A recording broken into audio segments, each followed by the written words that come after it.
जब से बने हैं प्रभु तुम्हारे, ये जीवन अच्छा लगता है। यादों में तेरी मस्ती चढ़ी है, यादों में तेरी मस्ती चढ़ी है। सब कुछ अच्छा लगता है। जब से बने हैं प्रभु तुम्हारे, ये जीवन अच्छा लगता है।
अच्छा लगता है।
अच्छा लगता है। यादों में तेरी मस्ती चढ़ी है, यादों में तेरी मस्ती चढ़ी है, सब कुछ अच्छा लगता है। जब से बने हैं प्रभु तुम्हारे, ये जीवन अच्छा लगता है। ओम शांति। सर्वशक्तिमान शिव बाबा आत्मा में इतनी शक्ति भर देता है, जो आत्मा स्वराज्य अधिकारी बन जाती है। न केवल मन बुद्धि संस्कारों पर, अभी तो इन स्थूल कर्मेंद्रियों पर भी आत्मा का संपूर्ण नियंत्रण हो जाता है। क्योंकि द्वापर युग से पराधीन होने के कारण आत्मा से अनेक विकर्म हुए। गलती से देखा, गलती से सुना, गलती से कुछ कर दिया। चोरी करने के संस्कार, धोखा देने के संस्कार, धोखा खाने के संस्कार, गलत दृष्टि वृत्ति के संस्कार, अनेक प्रकार के विकर्म आत्मा जाने अनजाने करती रही। परंतु जब बाबा आते हैं तो न केवल हमें रियलाइज़ कराते हैं, न केवल हमें हमारे निज स्वधर्म की रियलाइजेशन कराते हैं, न केवल उसे रिवाइज कराते हैं, अपितु साथ साथ उस ज्ञान को अपने जीवन में धारण करने की जो शक्ति देते हैं, उससे आत्मा पुनः स्वराज्य अधिकारी बन जाती है। पुनः कर्मेंद्रियों पर विजय प्राप्त करके, उन पर अपना आधिपत्य स्थापन करके, उनके द्वारा श्रेष्ठ कर्म करने की शिक्षाएं, समझानी और सावधानी भी प्राप्त कर लेती हैं। तो आज की मुरली भी हमें कर्म इंद्रियों पर कैसे हमें विजय प्राप्त करनी है, कैसे जो विभिन्न संस्कार द्वापर युग से हमारे बिगड़ गए हैं उन्हें सुधारना है, हमें सिखा रही है। बहुत ही ध्यान से सुनेंगे धारणा युक्त आज की मुरली। बाबा के मधुर महावाक्य हैं 17 जुलाई सन 2025 के। मीठे बच्चे, ऊंच बनना है तो अपना पोता मेल रोज देखो, अकाउंट रोज देखो। क्या देखना है अकाउंट में? कोई भी कर्मेंद्रिय धोखा ना दे। आंखें बहुत धोखेबाज हैं, इनसे संभाल करो। वैसे तो कोई भी कर्मेंद्रिय धोखा ना दे, परंतु मूल रूप से ये जो आंखें हैं ये सबसे ज़्यादा धोखा देती हैं। चाहे कोई इंसान चोरी करता है, चाहे गलत दृष्टि से देखता है, तो चाहे कामी है, चाहे क्रोधी है, चाहे लोभी है, चाहे मोहवश है, परंतु सबसे पहले इंसान की नज़र जाती है दूसरे व्यक्ति पर, दूसरे की वस्तु पर। इसलिए धोखा सबसे पहले आंखें देती हैं, इस पर ध्यान देना है। प्रश्न है, सबसे बुरी आदत कौन सी है? उनसे बचने का उपाय क्या है? उत्तर है, सबसे बुरी आदत है ज़बान का स्वाद। ऐसे तो बहुत सारी बुरी आदतें हैं, लेकिन आज विशेष बाबा कह रहे हैं ज़बान का स्वाद। कोई अच्छी चीज़ देखी तो छिपा कर खा लेंगे। छिपाना अर्थात चोरी। चोरी रूपी माया भी बहुतों को नाक कान से पकड़ लेती है। नाक से भी पकड़ लेती है, महसूसता की शक्ति खत्म हो जाती है। कान से भी पकड़ लेती है ना, सुनते ही नहीं है किसी की। इससे बचने का साधन, जब भी कहाँ बुद्धि जाए, अटेंशन रखना है, जब भी कहाँ बुद्धि जाए तो खुद ही खुद को सजा दो। दूसरा जब देगा तब देगा, बुद्धि जाते ही सूक्ष्म रूप से खुद ही खुद को सजा दो। बुरी आदतों को निकालने के लिए अपने आप को खूब फटकार लगाओ, खुद ही खुद को डांटो, है ना। तो सबसे पहला टीचर मैं खुद का खुद ही हूँ। ओम शांति। आत्म अभिमानी होकर बैठे हो। सभी अटेंशन देंगे, आत्म अभिमानी होकर बैठेंगे। हर एक बात अपने आप से पूछनी होती है, दूसरा क्यों पूछे। मैं खुद ही खुद से पूछती हूँ कि क्या मैं आत्म अभिमानी स्थिति में बैठी हूँ। हम आत्म अभिमानी हो बैठे हैं और बाप को याद कर रहे हैं। गाया हुआ भी है, शिव शक्ति पांडव सेना। यह है शिव बाबा की सेना बैठी है ना। कौन बैठे हैं? शिव बाबा की सेना। उस जिस्मानी सेना में सिर्फ जवान होते हैं, बूढ़े व बच्चे आदि नहीं। एज का क्राइटेरिया होता है ना। इस सेना में तो बूढ़े, बच्चे, जवान आदि सब बैठे हैं। यह है माया पर जीत पाने के लिए सेना। हर एक को माया पर जीत पाकर बाप से बेहद का वर्षा लेना है। बच्चे जानते हैं माया बड़ी प्रबल है। कर्मेंद्रियां ही सबसे जास्ती धोखा देती हैं। बाहर से माया कब आएगी, कैसे आएगी, उसको छोड़ो। सबसे पहले ये जो कर्मेंद्रियां हैं ना, यही मुझे धोखा देती हैं। सबसे पहले माया यहाँ से आती है। चार्ट में यह भी लिखो कि आज कौन सी कर्मेंद्रिय ने धोखा दिया। आज फलानी को देखा तो दिल हुई, इनको हाथ लगाएं, यह करें। बाबा अंदर की सारी वृत्तियां जानते हैं। आंखें बहुत नुकसान करती हैं। हर एक कर्मेंद्रिय देखो, कौन सी कर्मेंद्रिय बहुत नुकसान करती है। सूरदास का भी इस पर मिसाल देते हैं। उसने आंखें निकाल दी ना अपनी, तो बाबा कहते हैं अपनी जांच रखनी चाहिए।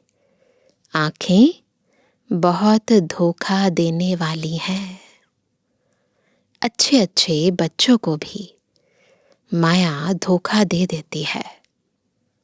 भल सर्विस अच्छी करते हैं, परंतु आंखें धोखा देती हैं। इस पर बड़ी जांच रखनी होती है। क्यों? क्योंकि दुश्मन है ना, तो दुश्मन की जांच रखनी होती है। अटैक कर देगा तो कितना नुकसान हो जाएगा। हमारे पद को भ्रष्ट कर देती है। जो सेंसिबल बच्चे हैं उन्हों को अच्छी रीति नोट करना चाहिए।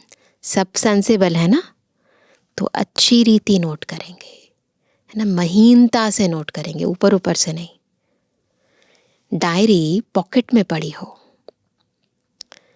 जैसे भक्ति मार्ग में बुद्धि और तरफ भागती है तो अपने को चुटकी काटते हैं। जो अच्छे भगत होते हैं ना, वो खुद पर अटेंशन देते हैं। तुमको भी सजा देनी चाहिए। वो खुद को चुटकी काटते हैं। बुद्धि इधर उधर गई तो चुटकी काटेंगे, सजा देते हैं ना अपने आप को। तो हमें भी खुद को सजा देनी है। बड़ी खबरदारी रखनी चाहिए। कर्मेंद्रियां धोखा तो नहीं देती। किनारा कर लेना चाहिए। तुरंत ऐसे लगे कि धोखा दे रही हैं, वहां से हट जाओ। खड़ा होकर देखना भी नहीं चाहिए।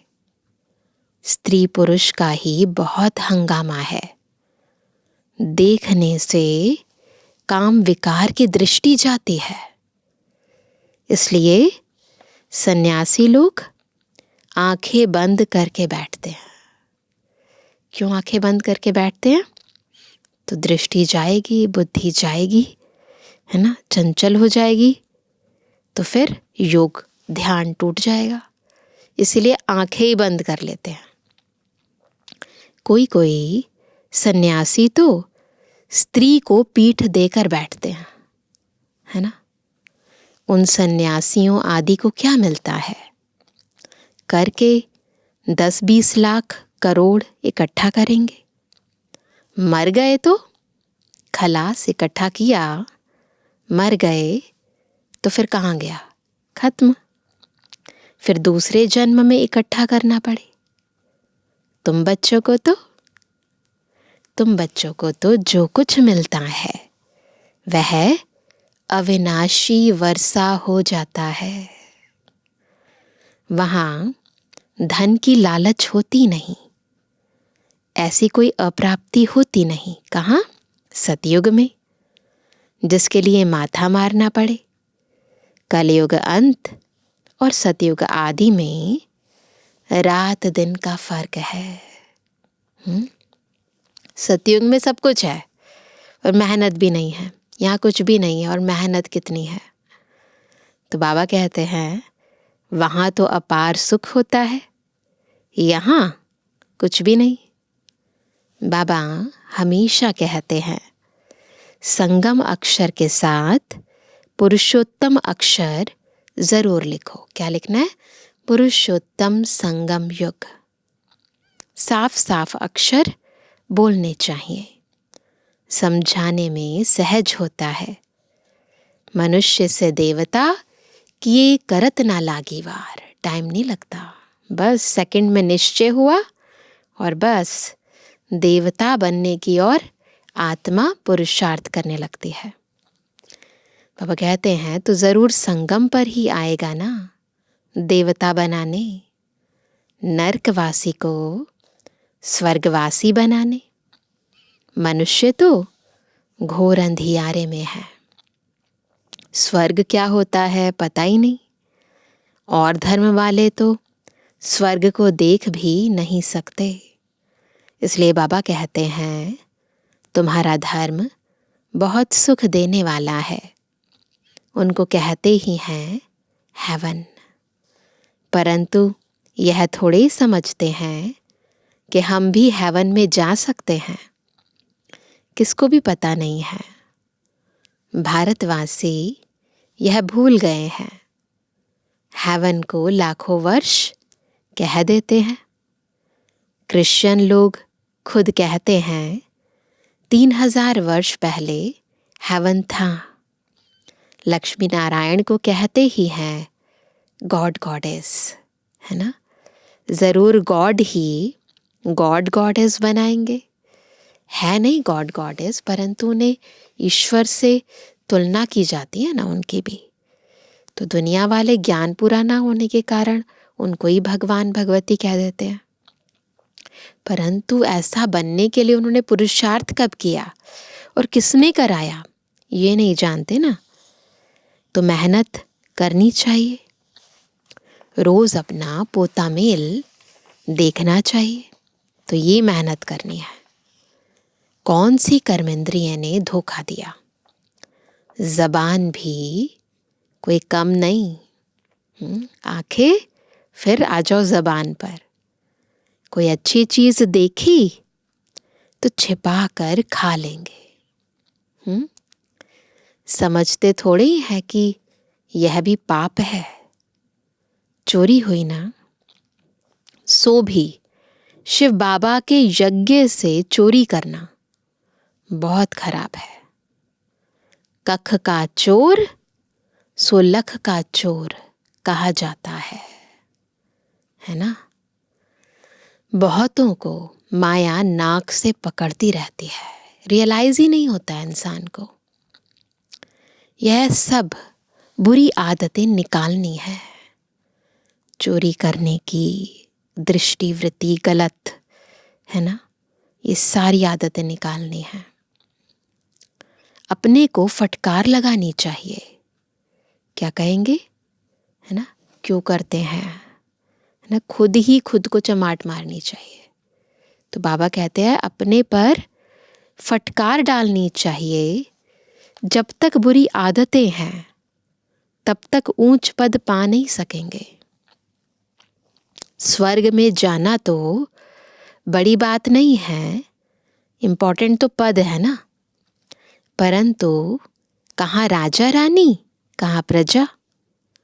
तो बाप कहते हैं कर्मेंद्रियों की बड़ी जांच करनी चाहिए।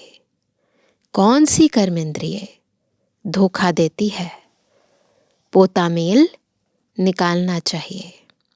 व्यापार है ना, बाप समझाते हैं मेरे से व्यापार करना है।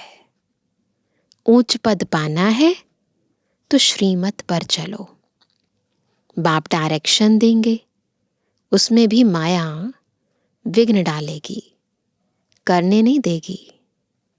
बाप कहते हैं यह भूलो मत, गफलत करने से फिर बहुत पछताएंगे, कभी ऊंच पद नहीं पाएंगे। अभी तो खुशी से कहते हैं हम नर से नारायण बनेंगे, परंतु अपने से पूछते रहो कहाँ कर्मेंद्रियां धोखा तो नहीं देती हैं। अपनी उन्नति करनी है तो बाप जो डायरेक्शन देते हैं उसे अमल में लाओ। उन्नति करनी है ना, तो आज से ही सभी ये पोता मेल रखेंगे, कोई भी कर्मेंद्रिय धोखा ना दे। सारे दिन का पोता मेल देखो, भूलें तो बहुत होती रहती हैं, आंखें बड़ा धोखा देती हैं। तरस पड़ेगा, इनको खिलाऊं, सौगात दूं, अपना बहुत टाइम वेस्ट कर लेते हैं। माला का दाना बनने में बड़ी मेहनत है ना, माला का दाना बनने के लिए मेहनत लगती है। वैसे स्वर्ग में जाना, प्रजापद पाना, उसके लिए तो मेहनत ज़्यादा करनी नहीं है, परंतु यदि विजय माला में आना है तो मेहनत करनी है, खुद पर मेहनत करनी है। 8 रत्न है मुख्य, 9 रत्न कहते हैं। एक तो बाबा, बाकी हैं 8। बाबा की निशानी तो चाहिए ना बीच में। कोई ग्रहचारी आदि होती है तो 9 रत्न की अंगूठी आदि पहनाते हैं, बीच में हीरा, फिर आसपास 9 रत्न। इतने ढेर पुरुषार्थ करने वालों से 8 निकलते हैं। सोचो कितनी मेहनत है। पास विद ऑनर्स। 8 रत्नों की बहुत महिमा है।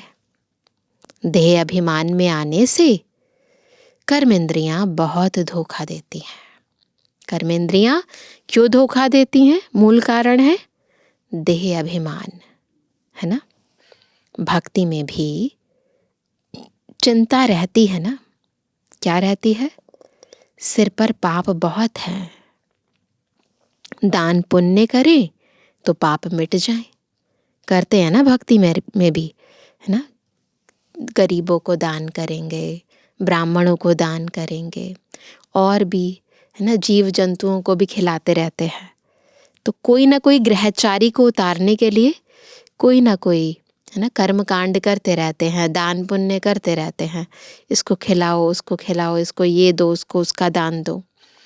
तो बाबा कहते हैं तो वहाँ भी करते हैं कि सिर पर पापों का बोझा बहुत है, गलत काम किए हैं, तो कुछ दान पुण्य कर दें तो पाप मिट जाए।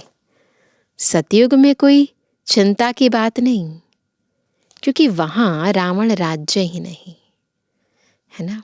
तो विकार ही नहीं है, विकर्म होते ही नहीं है, तो दान पुण्य की जरूरत भी नहीं है। वहाँ भी ऐसी बातें हो फिर तो नर्क और स्वर्ग में कुछ फर्क ही ना रहे। तुमको इतना ऊंच पद पाने के लिए भगवान बैठ पढ़ाते हैं। बाबा याद नहीं पड़ता है।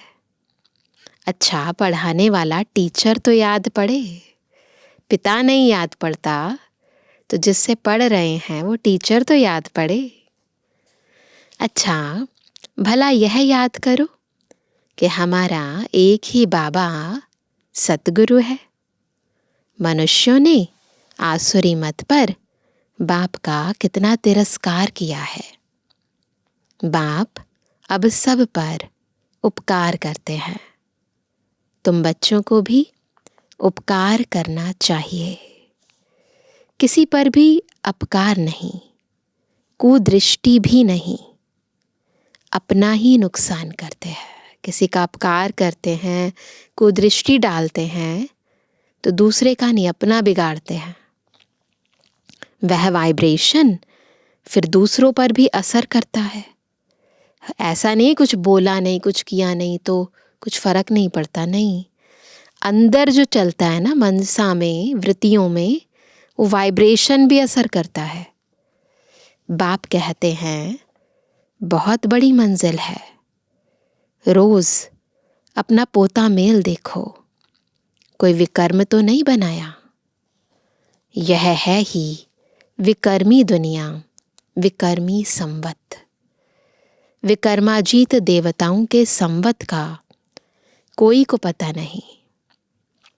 बाप समझाते हैं विकर्माजीत संवत को 5000 वर्ष हुए। सतयुग में देवताएं विकर्माजीत थे, विकर्मों पर जीत पाई थी उन्होंने, है ना। तो बाबा कहते उसको कितना टाइम हुआ? 5000 ईयर्स, 5000 वर्ष। फिर बाद में फिर क्या हुआ? विकर्म संवत शुरू हुआ, इसे विक्रम संवत कहते हैं। तो फिर विकर्म करने लगी आत्मा, विकारों के वशीभूत होकर। राजाएं भी विकर्म ही करते रहते हैं। तब बाबा कहते हैं कर्म अकर्म विकर्म की गति मैं तुमको समझाता हूँ। बाबा गहराई से हमें कर्मों की गति के राज को समझाते हैं। रावण राज्य में तुम्हारे कर्म विकर्म बन जाते हैं। सतयुग में कर्म अकर्म होते हैं ना। आत्मिक स्थिति में रहकर, स्वधर्म में रहकर, निज स्थिति में रहकर जो कर्म करते हैं वो अकर्म होते हैं, है ना। बॉडी कॉन्शियसनेस नहीं है, सोल कॉन्शियसनेस है। तो बाबा कहते हैं विकर्म वहां बनता नहीं, वहां विकार का नाम ही नहीं।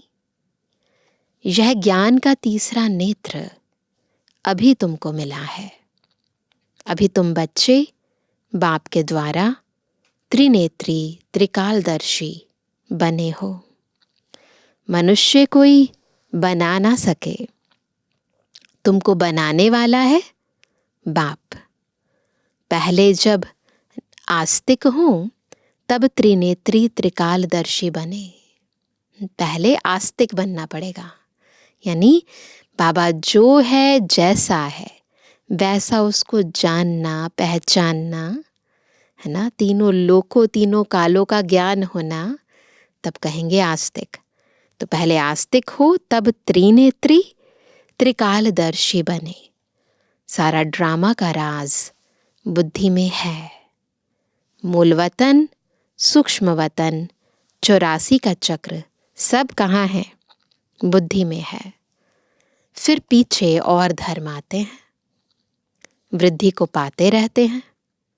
उन धर्म स्थापकों को गुरु नहीं कहेंगे। गुरु यानी जो गति सदगति दे। तो वो जो धर्म स्थापक आते हैं परम धाम से, तो वो तो क्या करते हैं? जो आत्माएं ऑलरेडी गति में होती हैं उन्हें भी यहाँ दुर्गति में ले आते हैं, इस दुनिया में ले आते हैं। तो फिर बाबा क्या कहते हैं कि उन्हें गुरु नहीं कह सकते, वो धर्म की स्थापना के लिए निमित्त हैं आत्माएं। तो उन धर्म स्थापकों को गुरु नहीं कहेंगे। सर्व की सदगति करने वाला सतगुरु एक ही है। बाकी वह कोई सदगति करने थोड़े ही आते हैं, वह धर्म स्थापक है। क्राइस्ट को याद करने से सदगति थोड़ी होगी, विकर्म विनाश थोड़ी होंगे, कुछ भी नहीं। उन सबको भक्ति की लाइन में कहा जाएगा। ज्ञान की लाइन में सिर्फ तुम हो, क्योंकि ज्ञान कौन देता है? केवल ज्ञान सागर शिव बाबा।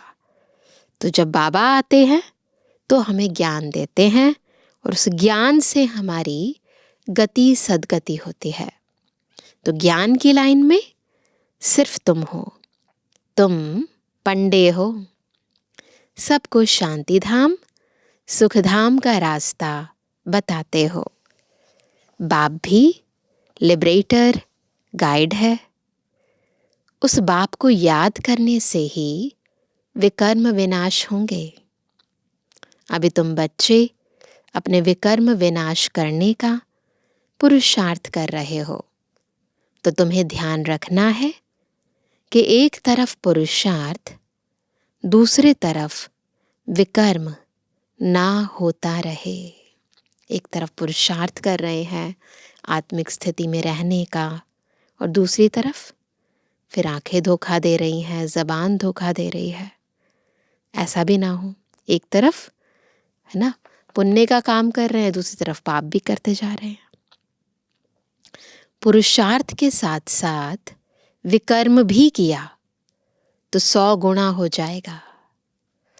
जितना हो सके उतना विकर्म ना करो, नहीं तो एडिशन भी होगी, नाम भी बदनाम करेंगे।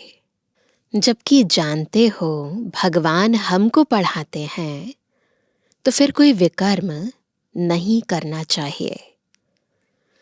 छोटी चोरी या बड़ी चोरी, पाप तो हो जाता है ना।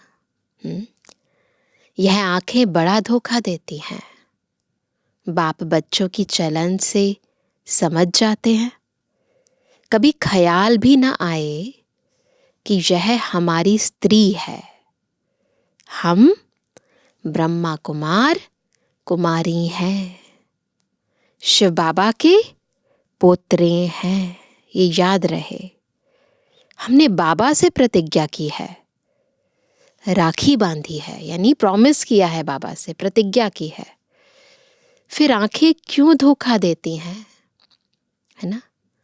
याद के बल से कोई भी कर्मेंद्रियों से धोखे से छूट सकते हो।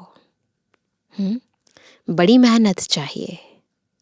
अगर चाहते हैं कर्मेंद्रियों के धोखे से बच जाएं, तो याद की बहुत मेहनत करनी है। बाप के डायरेक्शन पर अमल कर चार्ट लिखो। स्त्री पुरुष भी आपस में यही बातें करो। हम तो बाबा से पूरा वर्षा लेंगे, टीचर से पूरा पढ़ेंगे। ऐसा टीचर कभी मिल ना सके जो बेहद की नॉलेज दे। लक्ष्मी नारायण ही नहीं जानते तो उनके पिछाड़ी आने वाले कैसे जान सकते हैं? बाप कहते हैं यह सृष्टि के आदि मध्य अंत का ज्ञान सिर्फ तुम जानते हो संगम पर।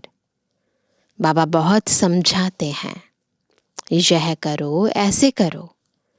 फिर यहाँ से उठे तो खलास। यह नहीं समझते कि शिव बाबा हमको कहते हैं। कौन कह रहा है ये भी समझना है ना। हमेशा समझो शिव बाबा कहते हैं। इनका फोटो भी नहीं रखो। ब्रह्मा बाबा का भी बाबा कहते फोटो नहीं रखो। याद रखो कौन पढ़ा रहे हैं? शिव बाबा। यह रथ तो लोन लिया है, यह भी पुरुषार्थी है। यह भी कहते हैं मैं बाबा से वर्षा ले रहा हूं। तुम्हारे सदृश्य यह भी स्टूडेंट लाइफ में है। आगे चल तुम्हारी महिमा होगी। अभी तो तुम पूज्य देवता बनने के लिए पढ़ते हो, फिर सतयुग में तुम देवता बनेंगे। यह सब बातें सिवाय बाप के कोई समझा ना सके। तकदीर में नहीं है तो संशय उठता है, शिव बाबा कैसे आकर पढ़ाएंगे? ये डाउट क्यों उठता है? तकदीर में नहीं है यानी। तो क्या कहते हैं, शिव बाबा कैसे आकर पढ़ाएंगे? मैं नहीं मानता। मानते नहीं तो फिर शिव बाबा को याद भी कैसे करेंगे? जब मानते ही नहीं हैं तो याद कैसे करेंगे? विकर्म विनाश हो नहीं सकेंगे। यह सारी नंबरवार राजधानी स्थापन हो रही है। दास दासियां भी तो चाहिए ना, है ना? राजाओं को दासियां भी दहेज में मिलती हैं, है ना? यहाँ ही इतनी दासियां रखते हैं तो सतयुग में कितनी होंगी? ब्रह्मा बाबा का तो राजा महाराजाओं के यहाँ आना जाना होता था। अभी तो इतने रहे नहीं हैं, परंतु फिर भी जो बड़े बड़े साहूकार होते हैं उनके पास भी बहुत सारे नौकर चाकर दास दासियां होते हैं। तो सोचो सतयुग में कितनी होंगी? वहाँ पर तो दहेज में मिलती हैं दास दासियां। बाबा कहते ऐसा थोड़ी ढीला पुरुषार्थ करना चाहिए जो दास दासी जाकर बने। तो ऐसा ढीला पुरुषार्थ नहीं करना है। खुद भगवान पढ़ा रहे हैं तो पुरुषार्थ तीव्र गति का करना है, उड़ती कला का करना है। बाबा से पूछ सकते हो, बाबा अभी मर जाएं तो क्या पद मिलेगा? बाबा झट बता देंगे, अपना पोता मेल आपे ही देखो। अंत में नंबरवार कर्मातीत अवस्था हो जानी है। यह है सच्ची कमाई। उस कमाई में रात दिन कितना बिजी रहते हैं, है ना? सट्टे वाले जो होते हैं वह एक हाथ से खाना खाते हैं, दूसरे हाथ से फोन पर कारोबार चलाते रहते हैं, है ना? बाबा को बहुत पता है। होता है ना ऐसे। वैसे भी बहुत सारे बिजनेसमैन भी ऐसे ही करते हैं ना, एक हाथ से खाना खाते रहते, दूसरा फोन पर होता है। अब बताओ ऐसे आदमी ज्ञान में चल सकेंगे? तो अभी खुद को भी चेक करना है, कहीं हम तो ऐसा नहीं करते। तो माइंड जो है ना बिल्कुल एकाग्र, कंसंट्रेट होना चाहिए, एक जगह होना चाहिए, एक रस स्थिति में होना चाहिए। भोजन करते हुए बाबा की याद होनी चाहिए, है ना? तो बाबा कहते हैं हमको फुर्सत कहाँ? अरे सच्ची राजाई मिलती है। बाप को सिर्फ याद करो तो विकर्म विनाश होंगे। अष्ट देवता आदि को भी याद करते हैं ना, उनकी याद से तो कुछ भी मिलता नहीं। बाबा बार बार हर बात, हर एक बात पर समझाते रहते हैं ना। एक एक बात महीनता से बाबा समझाते हैं, कैसे अपनी जांच रखनी है, क्या कर रहे हैं हम। जो फिर ऐसा कोई ना कहे कि फलानी बात पर तो समझाया नहीं। एक एक बात बाबा अमृत वेले से लेकर रात तक हमारी कैसे दिनचर्या होनी चाहिए, उठना कैसे है, सोना कैसे है ना, चलना कैसे है ना, एक एक बात, खाना खाना कैसे है, खाना बनाना कैसे है, ऑफिस में जाते हुए क्या करना है, वहाँ पहुँचकर क्या करना है, बाबा को साथी कैसे बनाना है, कैसे अपने मन की बात बाबा को सुनानी है, तो हर एक संबंध कैसे निभाना है, हर एक दिनचर्या का कर्म कैसे करना है, बहुत गहराई से बताते हैं। तो बाबा कहते कोई फिर ऐसे ना कहे कि फलानी बात पर तो समझाया नहीं। तुम बच्चों को पैगाम भी सबको देना है। एरोप्लेन से भी पर्चे गिराने लिए कोशिश करनी चाहिए। उसमें लिखो शिव बाबा ऐसे कहते हैं। अभी तो गवर्नमेंट का ऐसा कोई रूल नहीं है, परमिशन नहीं देते, परंतु पहले दे देते थे, तो कईयों ने पर्चे गिरवाए भी।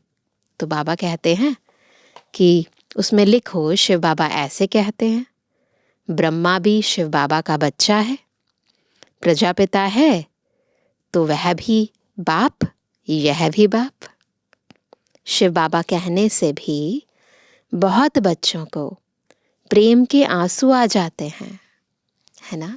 जब आत्मा रियलाइज करती है कि ये वही मेरा बाबा है जिसको मैं इतने जन्मों से ढूंढ रही थी, जिसके लिए मैं तीर्थ यात्राओं पर गई, व्रत नियम उपवास इत्यादि रखे, तो रियलाइजेशन हो जाती है, आत्मा रिकग्नाइज कर लेती है ये वही है, तो अपने आप ही प्रेम के आंसू भी बहते हैं।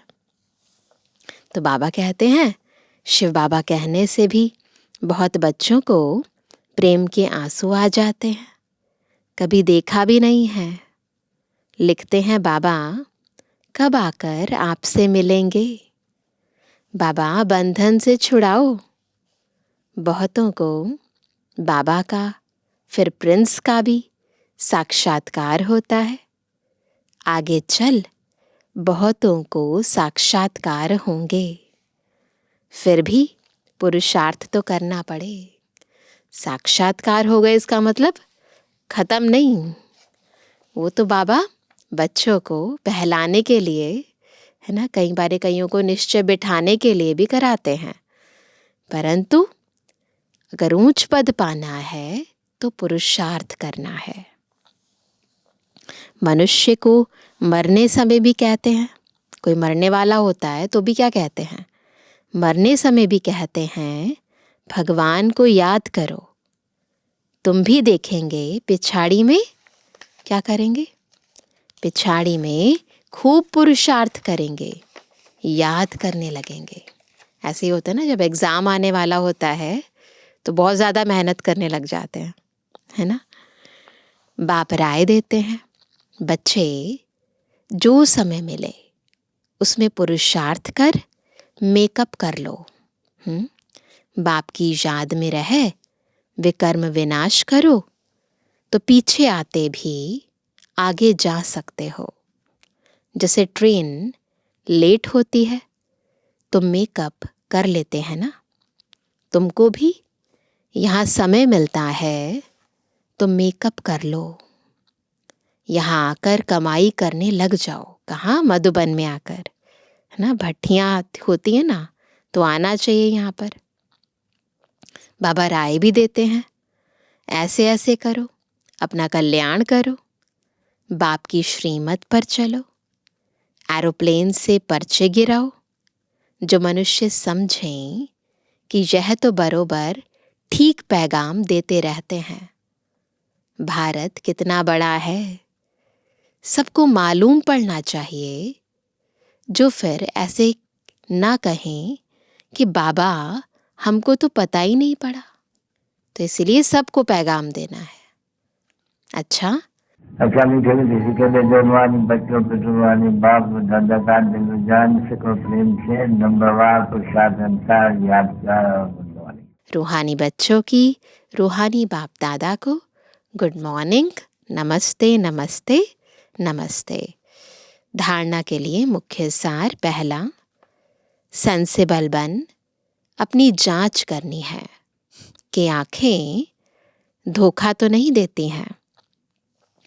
कोई भी कर्म इंद्रिय के वश हो, उल्टा कर्म नहीं करना है। याद के बल से कर्मेंद्रियों के धोखे से छूटना है। दूसरा पॉइंट, इस सच्ची कमाई के लिए समय निकालना है, पीछे आते भी पुरुषार्थ से मेकअप कर लेना है। यह विकर्म विनाश करने का समय है, इसलिए कोई भी विकर्म नहीं करना है। वरदान है, बालक सो मालिक के पाठ द्वारा निरहंकारी और निराकारी भव। कैसे बनेंगे निरहंकारी निराकारी? जब बालक सो मालिकपन का पाठ पक्का होगा, है ना। बालक बनना अर्थात हद के जीवन का परिवर्तन होना। क्या बन गए हम? बाबा के बच्चे बन गए। कोई कितना भी कोई कितने भी बड़े देश का मालिक हो, धन व परिवार का मालिक हो, लेकिन बाप के आगे सब बालक हैं। राजा हो, महाराजा हो, कितने भी पैसे हों, पर भगवान के आगे तो उसका बच्चा ही है ना। तो बाबा कहते हैं, तुम ब्राह्मण बच्चे भी बालक बनते हो तो बेफिक्र बादशाह और भविष्य में विश्व के मालिक बनते हो। बालक सो मालिक हो, यह स्मृति सदा निरहंकारी निराकारी स्थिति का अनुभव कराती है। बालक अर्थात बच्चा बनना, माना माया से बच जाना। बच्चे बन गए, माया से बच गए। याद रहे लेकिन हम किसके बच्चे हैं। स्लोगन है, प्रसन्नता ही ब्राह्मण जीवन की पर्सनालिटी है, तो सदा प्रसन्न चित्त रहो, है ना। आज का अव्यक्त इशारा, संकल्पों की शक्ति जमा कर श्रेष्ठ सेवा के निमित्त बनो। जो कार्य आज के अनेक पदमपति नहीं कर सकते हैं, वह आपका एक संकल्प आत्मा को पद्मा पदमपति बना सकता है। एक संकल्प। इसलिए श्रेष्ठ संकल्प की शक्ति जमा करो। श्रेष्ठ संकल्प की शक्ति को ऐसा स्वच्छ बनाओ जो जरा भी व्यर्थ की अस्वच्छता भी ना हो। तब यह शक्ति कमाल के कार्य करेगी। अगर संकल्प में जरा भी अस्वच्छता नहीं होगी तो कमाल करेगी ये शक्ति। तब ये शक्ति आपको पद्मा पदमपति बनाएगी। इसीलिए बहुत ध्यान रखना है, संकल्प में अस्वच्छता ना हो। अच्छा, ओम शांति।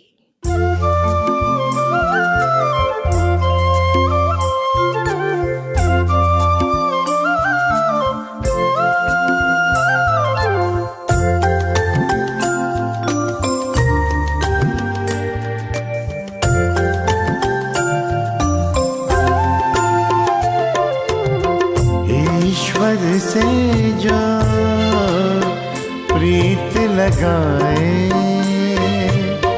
बन जाए वो गुणवान। ईश्वर से जो प्रीत लगाए, बन जाए वो गुणवान। उच्च विचार शुभ कर्मों से, उच्च विचार शुभ कर्मों से, जग में बनता सबसे महान। जग में बनता सबसे महान। ईश्वर से जो प्रीत लगाए, बन जाए वो गुणवान। बन जाए वो गुणवान।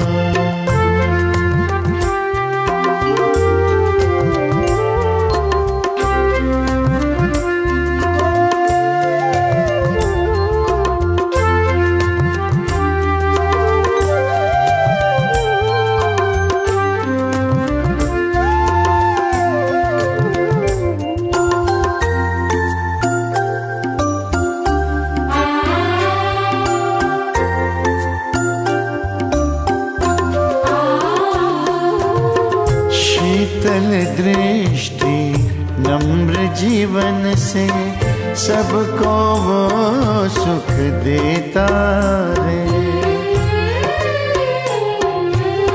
शीतल दृष्टि नम्र जीवन से, सबको वो सुख देता है। जैसे बरसे झरझर बादल, दिल से दुआएं लुटाता है। निर्मल चिंतन निस्वार्थ भाव से,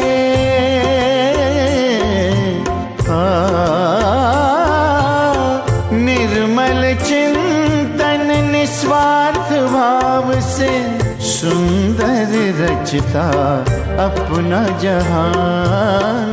सुंदर रचता अपना जहान। ईश्वर से जो प्रीत लगाए, बन जाए वो गुणवान, बन जाए वो गुणवान।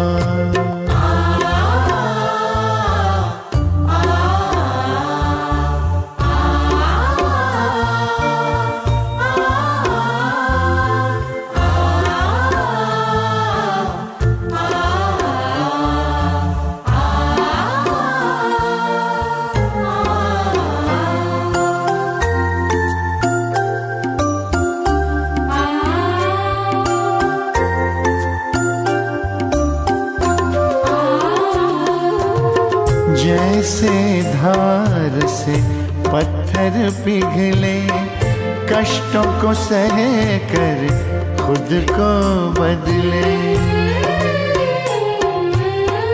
जैसे धार से पत्थर पिघले, कष्टों को सह कर खुद को बदले। दृढ़ता की वो मूरत बनकर चलता विश्व कल्याण पथ पर, उसकी भावना बांटे करुणा।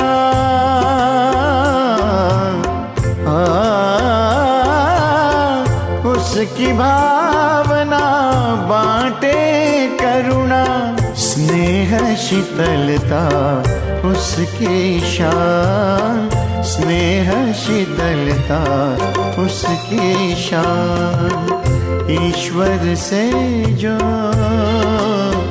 प्रीत लगाए,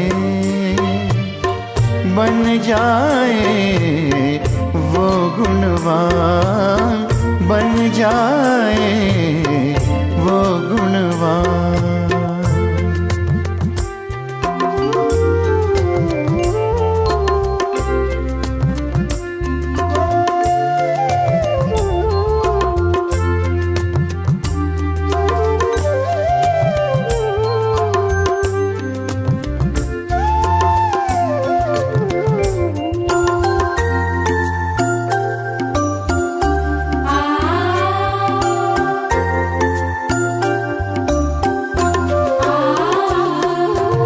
फरिश्तों जैसी चाल है उसकी, व्यवहार से वो दिव्य दर्पण।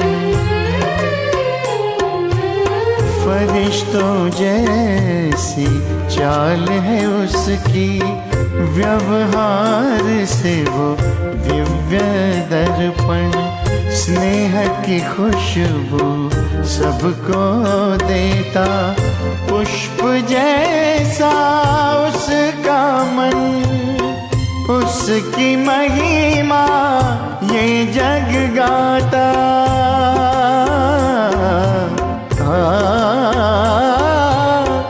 उसकी महिमा ये जग गाता। कहलाता वो चरित्रवान, कहलाता वो चरित्रवान। ईश्वर से जो प्रीत लगाए, बन जाए वो गुणवान। ईश्वर से जो प्रीत लगाए, बन जाए वो गुणवान। ऊंच विचार शुभ कर्मों से, ऊंच विचार शुभ कर्मों से, जग में बनता सबसे महान, जग में बनता सबसे महान। ईश्वर से जो प्रीत लगाए, बन जाए वो गुणवान, बन जाए वो गुणवान, बन जाए